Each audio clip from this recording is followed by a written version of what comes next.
Vamos abrir as nossas Bíblias em Abacuque, capítulo 3.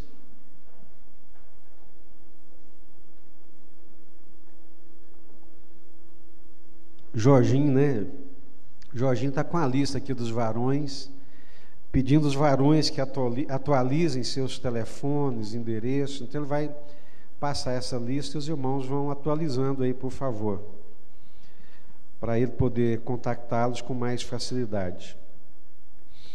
Se você tiver dificuldade de achar Abacuque, começa aí do Novo Testamento, vem Mateus, Malaquias, Zacarias e Ageu, andando igual caranguejo para trás, né? Do Novo Testamento, Evangelho de Mateus para trás, vai ser o terceiro ou quarto livro, você vai encontrar com mais facilidade. Abacuque, capítulo 3.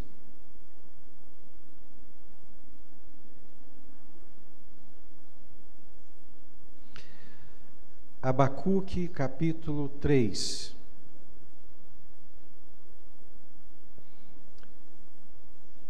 Mateus, se você vier, como eu disse, né, do Evangelho de Mateus, Malaquias, Zacarias, Ageu, Sofonias, você vai chegar aí no Abacuque. Abacuque, capítulo 3. Oração do profeta Abacuque sob a forma de canto. Tenho ouvido, ó Senhor, as tuas declarações e me sinto alarmado.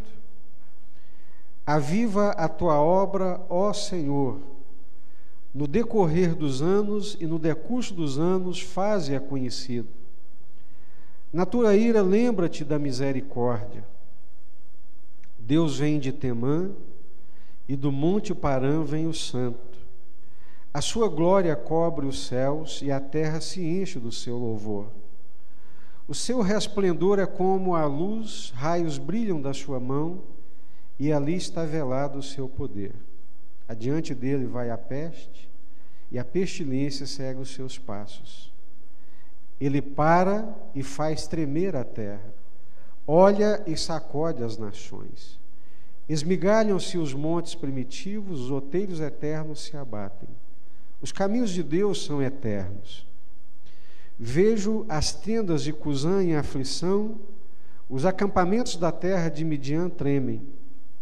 Acaso é contra os rios, Senhor, que estás irado? É contra os ribeiros a tua ira, ou contra o mar o teu furor? Já que andas montado nos teus cavalos, nos teus carros de vitória? Tiras a descoberto o teu arco, e farta está a tua aljava de flechas. Tu fendes a terra com rios. Os montes te veem e se contorcem. Passam torrentes de água, as profundezas do mar fazem ouvir a sua voz e levantam bem alto as suas mãos. O sol e a lua param nas suas moradas. Ao resplandecer a luz das tuas flechas sibilantes, ao fulgor do relâmpago da tua lança. Na tua indignação marchas pela terra, na tua ira calcas aos pés as nações. Tu sais para salvamento do teu povo, para salvar o teu ungido, feres o telhado da casa do perverso e lhe descobres de todo o fundamento. Traspassas a cabeça dos guerreiros, do inimigo com as suas próprias lanças, os quais, como tempestade, avançam para me destruir. Regozijam-se como se estivessem para devorar o pobre e as ocultas. Tu marchas com os teus cavalos pelo mar, pela massa de grandes águas. Ouvi-o, e o meu íntimo se comoveu. A sua voz tremeram os meus lábios. Entrou a podridão nos meus ossos, e os meus joelhos vacilaram. Pois em silêncio devo esperar o dia da angústia, que virá contra o povo que nos acomete. Ainda que a figueira não floresça, nem haja fruto na vide, o produto da oliveira minta, e os campos não produzam mantimento, as ovelhas sejam arrebatadas do aprisco, e nos currais não haja gado, todavia eu me alegro no Senhor, exulto no Deus da minha salvação. O Senhor Deus é a minha fortaleza e faz os meus pés como os da corça e me faz andar nos lugares altos. Ao mestre de canto para instrumentos de corda. Senhor, não há Deus como o Senhor. Não há. Só o Senhor é Deus e não há outro além de Ti. Não temos palavras para agradecer o privilégio que o Senhor nos dá de conhecê-lo e de sermos conhecidos pelo Senhor. O Senhor nos conhece. O Senhor conhece cada um de nós que estamos aqui nessa manhã. O Senhor sabe quais são as perturbações dos nossos corações. O Senhor sabe as nossas ansiedades e os nossos temores. Pai, em nome do Senhor Jesus Cristo, fala o nosso coração, sê conosco nessa manhã, renova a nossa fé, anima o nosso espírito, ó Deus, a nossa alegria, a nossa satisfação no Senhor. O Senhor é tudo que nós temos, o Senhor é o nosso bem maior, o Senhor é a nossa herança na terra dos viventes. Por isso nós te bendizemos e te agradecemos por tudo nessa manhã, em nome do Senhor Jesus, Pai. Amém? Essa madrugada, quando eu perdi o sono e fui ler a Bíblia e fazer algumas leituras, eu estava lendo e ouvindo um homem de Deus dizendo: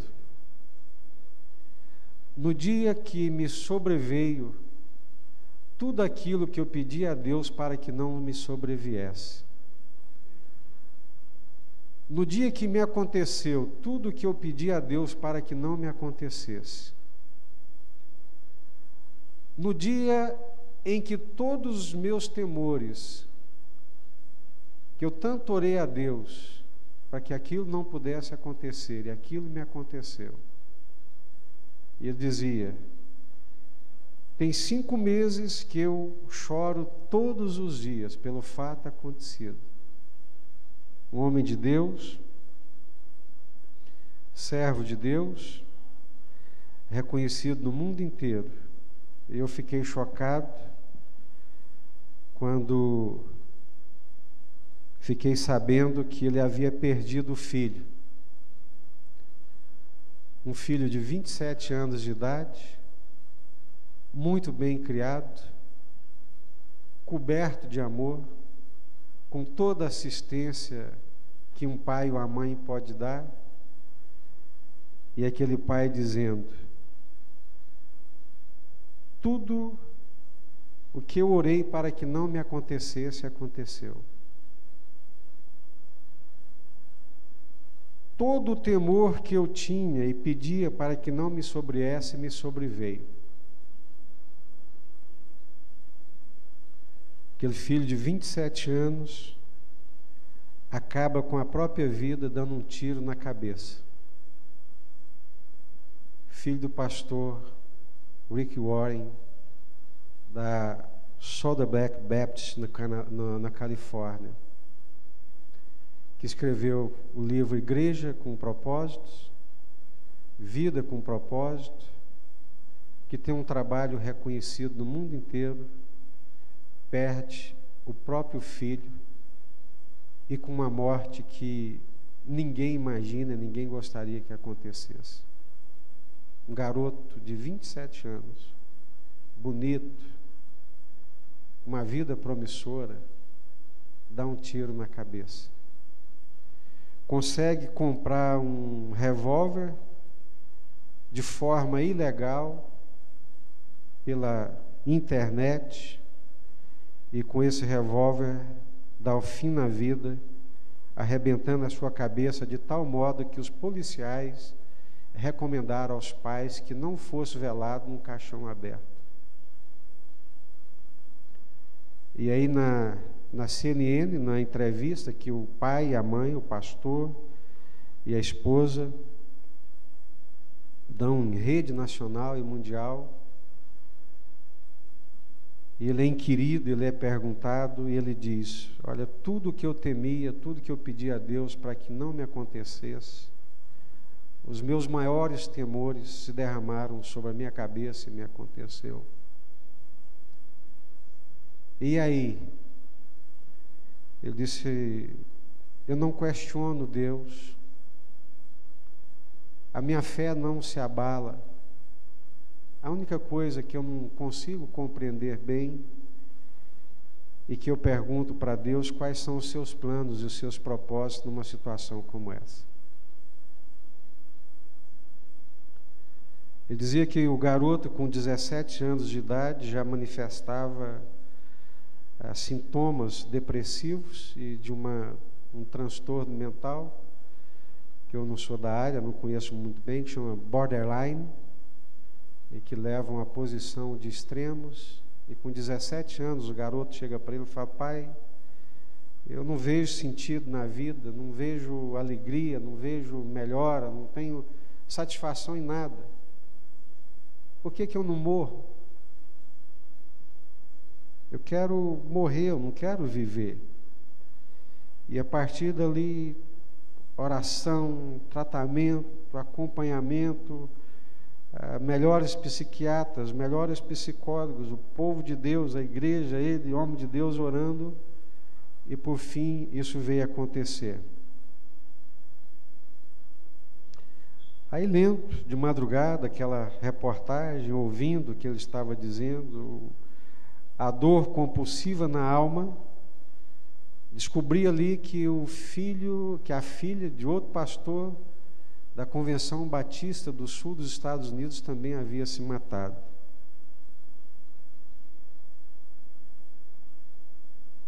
E é aquela pergunta, né, que nunca se quer calar: por que coisas ruins acontecem com pessoas boas? Por que males assim alcançam os nossos filhos? E ele estava dizendo: eu não culpo Deus pela morte do meu filho, pela forma como meu filho morreu. Meu filho não tinha medo da morte. Meu filho só tinha medo da dor que ele sofria. Eu fiquei pensando, gente, uma dor na alma que é muito maior do que a morte. E na minha superficialidade, com as poucas pessoas deprimidas com quem eu já tive a oportunidade de conversar, boa parte delas dizem que é uma dor na alma inexplicável, insuportável. Eu fiquei pensando naquelas coisas e vendo o mundo no qual nós estamos vivendo, um mundo de muita tribulação, um mundo de muita perturbação, um mundo onde parece que tudo é muito, né? Tudo é exagerado, tudo é extremado. Uns comem demais e outros passam fome. Uns se divertem muito e outros sofrem. Uns têm muito dinheiro para gastar e outros não têm absolutamente nada. Uns trabalham feito cavalos e outros folgam. Um mundo de exageros, um mundo de extremos, um mundo de perturbações, um mundo inóspito, um mundo assustador, um mundo amedrontador para nós e, quando não para nós, para os nossos filhos. Sempre paira sobre a nossa cabeça o que é que vem pela frente. E às vezes, pessimistas por natureza, só esperamos coisas piores e mais difíceis. Aí eu fiquei nessa madrugada lendo e pensando exatamente no profeta Abacuque, que não era só profeta, mas era também cantor, e tinha também uma alma de poeta para alguém escrever as coisas como ele escreve. Nessa oração é só sendo mesmo poeta inspirado pelo Espírito Santo de Deus. Eu tenho ouvido, Senhor, as tuas declarações. Ele é um homem que ouve a voz de Deus. é um homem que conversa com Deus. É um homem que tem comunhão com Deus e que escuta a voz de Deus. E Deus lhe conta as coisas que está fazendo. Eu tenho escutado as tuas declarações. Eu tenho ouvido do Senhor o que o Senhor pretende fazer. E no que o Senhor tem me contado, e no que o Senhor tem me dito, as minhas entranhas, as tuas declarações me alarmam, as minhas entranhas se derretem diante daquilo que o Senhor tem me declarado. O Senhor tem se armado como um guerreiro, e porventura é contra rios que o Senhor está irado? Por acaso é contra as montanhas que o Senhor está com raiva? Ou seria contra o mar? Não. A tua ira, Senhor, é contra uma humanidade corrupta, injusta, incrédula, corrompida e que cada vez se corrompe mais. E só de ouvir as tuas declarações do que o Senhor pretende fazer, as minhas entranhas se derretem, as minhas entranhas se comovem. Aí ele descreve esse Deus Todo-Poderoso, Criador dos céus e da terra, que tem o controle sobre todas as coisas, que não perde o controle de nada, onde o sol e a lua, diante do seu resplendor, são obrigados a se calarem, a ficarem parados. Os montes te veem e se contorcem, as correntes da água, as profundezas, ao ouvirem a sua voz, levantam a mão aos altos. Esse é o Deus nosso, é o Deus de Abraão, é o Deus de Isaac, é o Deus de Jacó. É o Deus que calca aos pés as nações. Eu fico vendo um mundo tão desenvolvido tecnologicamente, um mundo tão avançado, que alcançou o controle e o domínio de tantas coisas da natureza, mas ao mesmo tempo um mundo tão inseguro e tão frágil. Um mundo tão inseguro e tão frágil que a ação, às vezes, de um perturbado, de um louco, de um maluco, pode incendiar o mundo inteiro. Aquele evento acontecido na França, em Paris, por pouco pode lançar o mundo todo numa convulsão, por obra, de alguns, poucos, 2, 3 pessoas, que num arrobo de ira, de ódio, sabe-se lá o quê, aquilo pode lançar o Ocidente contra o Oriente, que criar um conflito a nível mundial.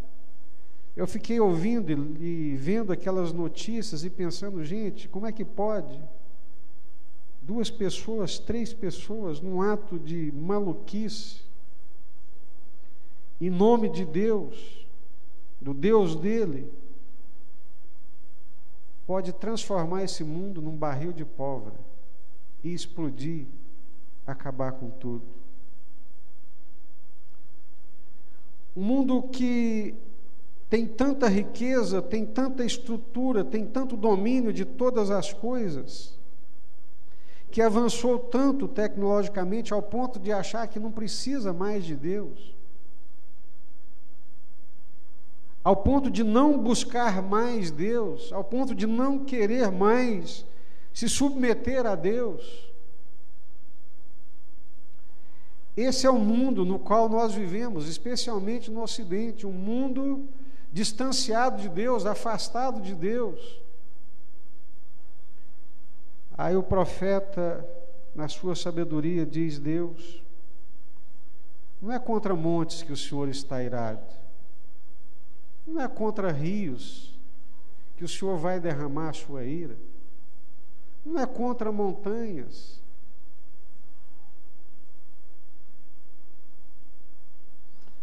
Só de escutar as tuas declarações e o que o Senhor pretende fazer, as minhas entranhas se derretem, eu perco as forças. Por isso, Deus, aviva a tua obra, torna-a conhecida no decorrer dos anos, e na tua ira lembra-te da misericórdia. Tem misericórdia, Senhor. Eu ouvi, o meu íntimo se comoveu, a sua voz, os meus lábios ficaram trêmulos, a podridão entrou nos meus ossos, os meus joelhos tremeram, os meus joelhos vacilaram. Não é de hoje, meus irmãos,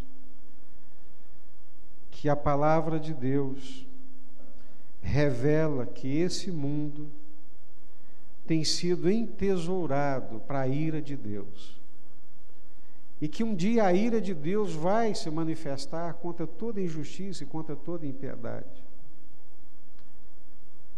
É isso, um mundo rebelde, um mundo resistente a Deus, um mundo arrogante, um mundo soberbo, um mundo que acha que pode controlar e ter o controle de todas as coisas, que nos ilude pela mídia, que cria ilusões falsas, mentirosas, enganosas, e que de repente essas esperanças falsas se transformam em nada, absolutamente nada. Eu fico olhando, lendo hoje pela manhã a Folha de São Paulo, depoimento dos economistas Henrique Meirelles e muitos outros traçando uma expectativa extremamente negativa para o Brasil no próximo ano. Sem chuvas, falta d'água, falta energia, produção agrícola em baixa, governos mentirosos que já viviam isso, que já sabiam que isso estava para acontecer, mas para se preservarem no poder, não falaram absolutamente nada.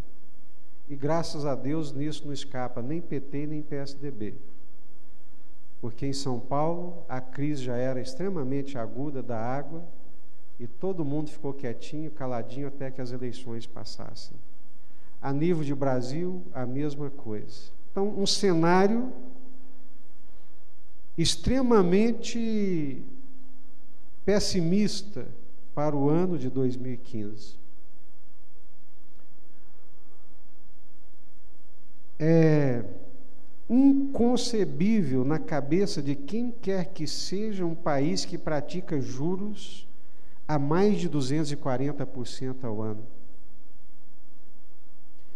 Quem precisar de juro, de cartão de crédito, quem precisar de empréstimo, quem atrasar os seus pagamentos com cartão de crédito, quem usar o cheque especial vai estar pagando juros de 200%, 240% ao ano.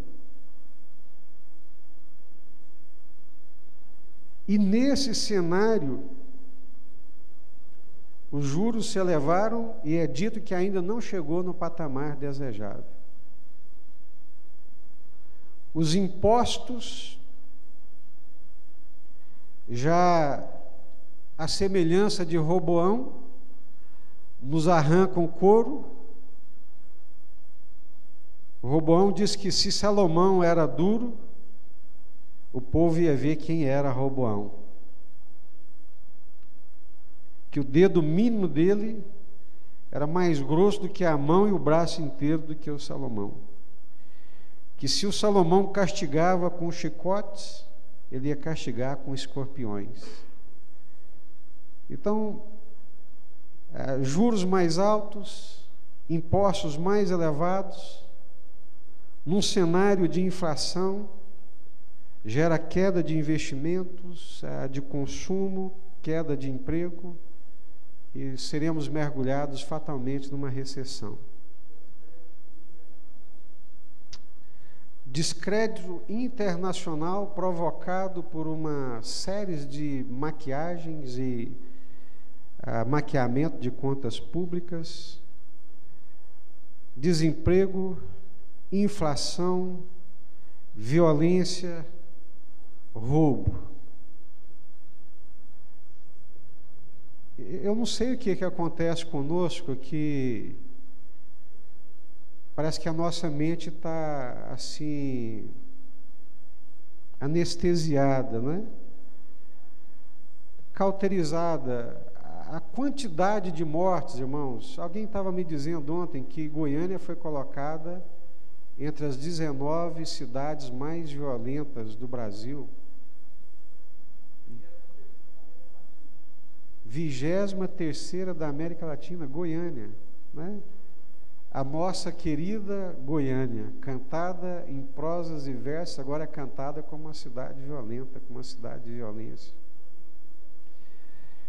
Não sei quantos viram, mas eu vi estarrecido pela televisão o garoto assistindo ali a um campeonato de skate. De repente ele diz que sente uma pedrada no braço, ele olha, está saindo sangue e a bala alojada aqui na perna dele. Garoto de 20 anos, uma bala perdida.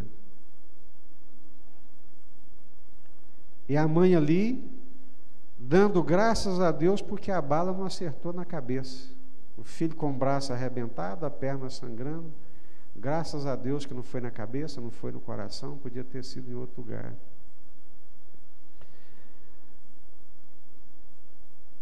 O cenário é um cenário negro, pessimista, mas eu quero trazer à nossa memória aqui a palavra de Deus, a palavra do profeta Abacuque.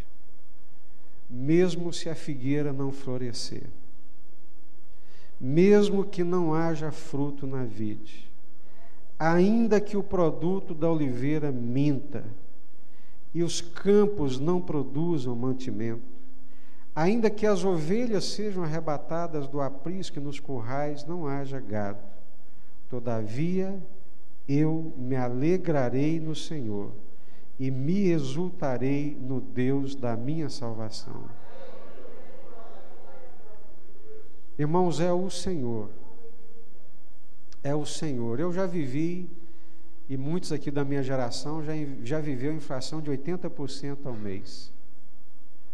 Eu já vivi índice de desemprego de oficial 18%, 19% por ano, que é o índice que Portugal e Espanha vivem hoje. E sobrevivemos. O que o profeta está dizendo, numa linguagem poética e cantada, ainda que, ele não está dizendo que vai acontecer, mas se acontecesse, não é isso que determina a minha alegria, não é isso que determina a minha segurança. A minha alegria e a minha segurança são determinadas pelo Senhor. Eu me sinto, de certa forma, como é que eu diria, um pouco alheio, né? Apesar de viver e de sofrer e de vivenciar, mas os irmãos que têm os seus negócios, os irmãos que vivem como autônomos, que precisam matar um leão por dia, irmãos que têm um sócio, né, que é o governo, que leva 40% de toda a sua atividade, de todo o seu esforço. Quem recebe salário olerite, contra-cheque, dependendo do que recebe, 1/3 da renda já é retido na fonte, já é subtraído.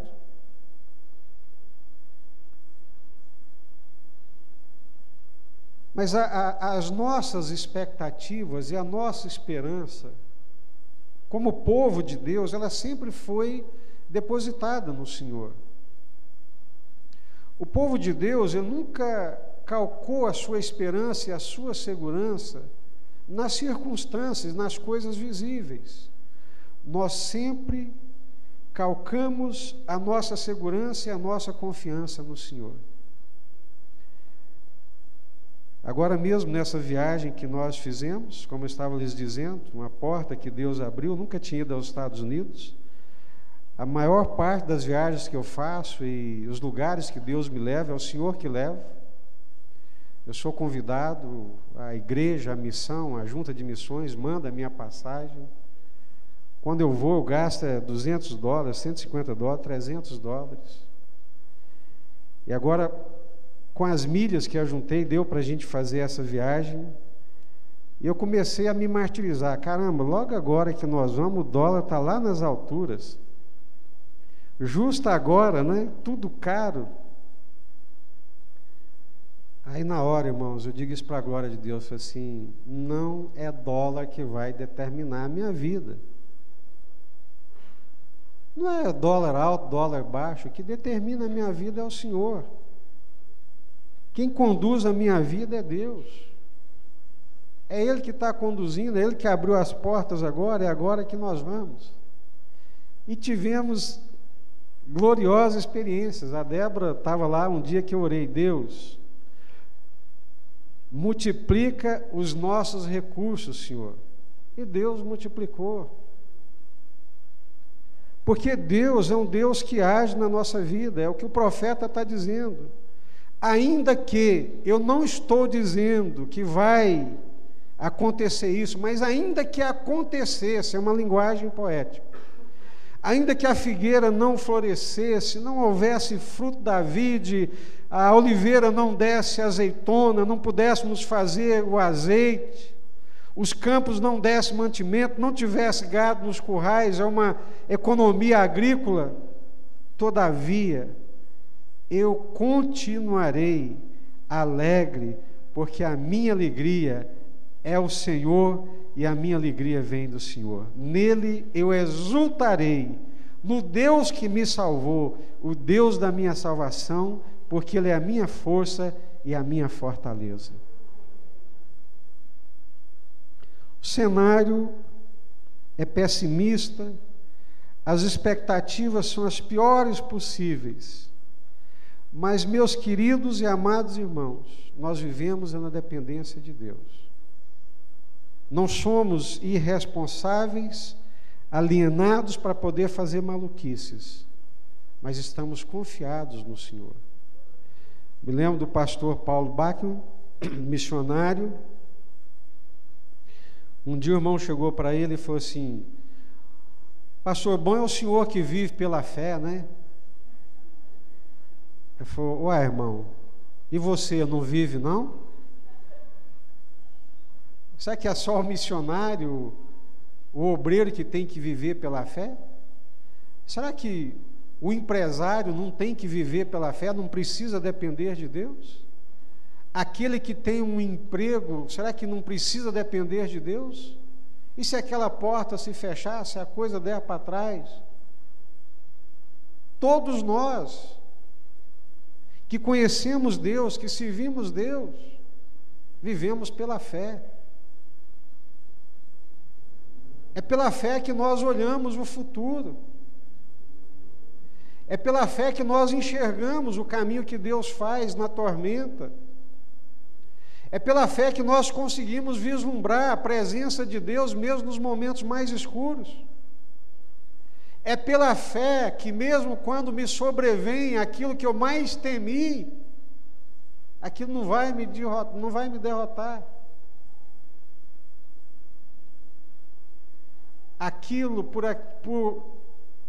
porque eu orei tanto e pedi a Deus que nunca me acontecesse, aconteceu, me sobreveio. Eu choro todos os dias, mas a minha fé,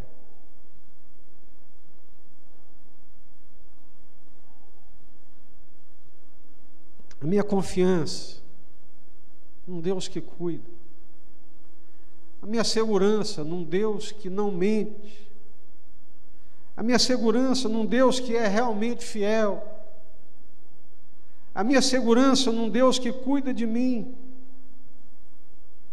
e que abre caminhos na tormenta e que faz coisas impossíveis acontecer. Não tem desgraça nenhuma para roubar isso. Não tem pessimismo, negativismo para poder roubar isso. Nós vivemos pela fé. O Senhor Deus é a minha fortaleza e faz os meus pés como os da corça. Por que ele está dizendo que faz os meus pés como os da corça? Numa linguagem poética. E me faz andar nos lugares altos. Segundo a fábula da águia e da galinha, a galinha só anda nos lugares baixos, só olhando para baixo. E por isso come podrequeiras, lixo, porque só olha para baixo.